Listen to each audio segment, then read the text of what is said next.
All right, we have just finished up our speedometer and we're getting ready to put it back in our good dashboard. So, as I showed you in the previous video, this is what it looks like when you don't have gauges in it. So, the way you put this back together is you start with the speedometer. You're going to line it up. You'll notice that it's got a little alignment pin right here. Make sure that goes over this section right here. Then you're going to make sure that your pins in the back are ready to go in. And then you take your thumb and push it down in. You want to hold your dashboard like this.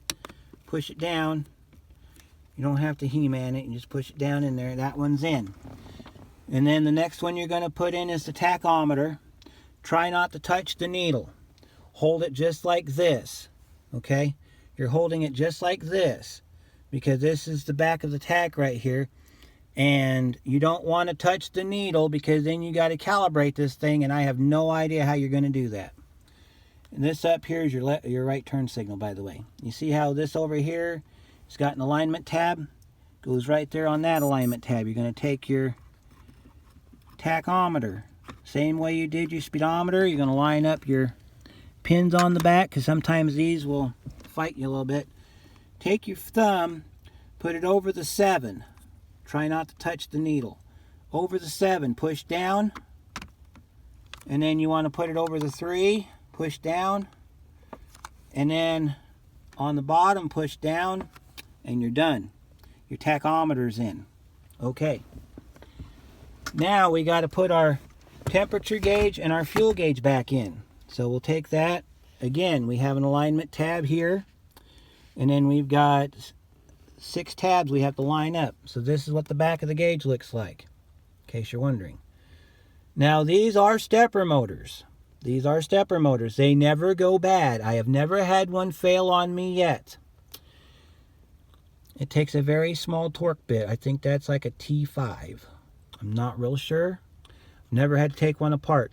Usually when this assembly fails, I've got another one. I just replace the assembly. You want to make sure it has all your lights on it that you're supposed to have, like this car does. And then you want to go ahead and you want to set this down inside here. Just all you have to do is just line that alignment tab up. But you see, we have another issue on this side, because we have an illumination bar. That's what that is right there on the 20. That's an illumination bar. Because if you look behind, there's a bulb right there. So that bulb lights up this half of the speedometer and part of the temperature gauge. So you got to slide that illumination bar down underneath like that. Then you can line up your gauge like this. You got to line it up till it drops. Now to put this down, push down in the middle between the 2 gauges and it'll lock in.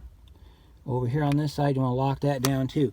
Now, if you accidentally touch these gauges, as long as you don't snap them off, don't panic, because when you plug it back into the car and you turn the key on, they will automatically set back to where they were originally.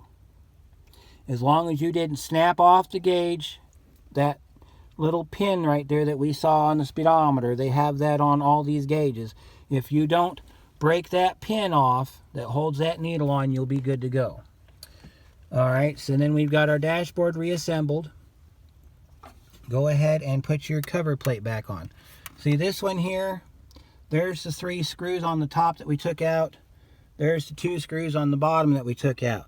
Now there is an alignment mark on this. It's these pins right here on the top, the sides. That's where these go. So you're going to take your panel and you're going to just bring it on down and drop it on top. Make sure that you are on your alignment marks, and it'll lock right down. And then you put your screws back in and put it back in the car. Little side note that I didn't mention in the first video. Because you have to take the knee bolster off, that's what this is here. This is the knee bolster. There's a nut on the back side that holds your hood release on. That nut is a 17 millimeter. So those of us and we know who we are that like to go after it with a crescent wrench, you don't have to do that. You can use just a 17mm wrench.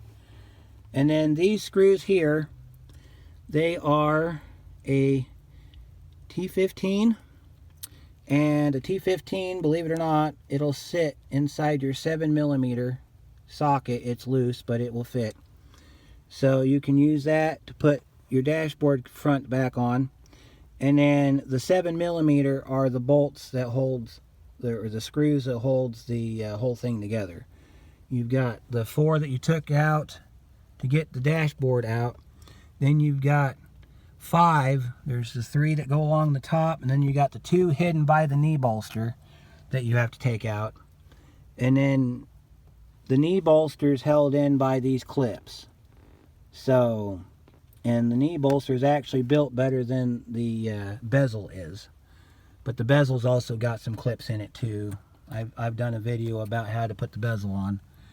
So, and then if you've got cruise control, or not cruise control, but if you've got tilt wheel, when you get ready to put the dashboard back in, put it all the way down, feed it in from the driver's side. You may have to have the door open. You're going to feed it in from the driver's side. You're going to turn it, plug your clips back in, and then you're going to have to do a little bit of maneuvering to get it to sit down in there, but it'll drop down in there. Put your screws in. Leave your, if you've got tilt wheel, leave the wheel down, because you're going to have to put the bezel back on. And if you're not fortunate enough to get this center section out and you're leaving it in, it's got to get past the top of the steering column.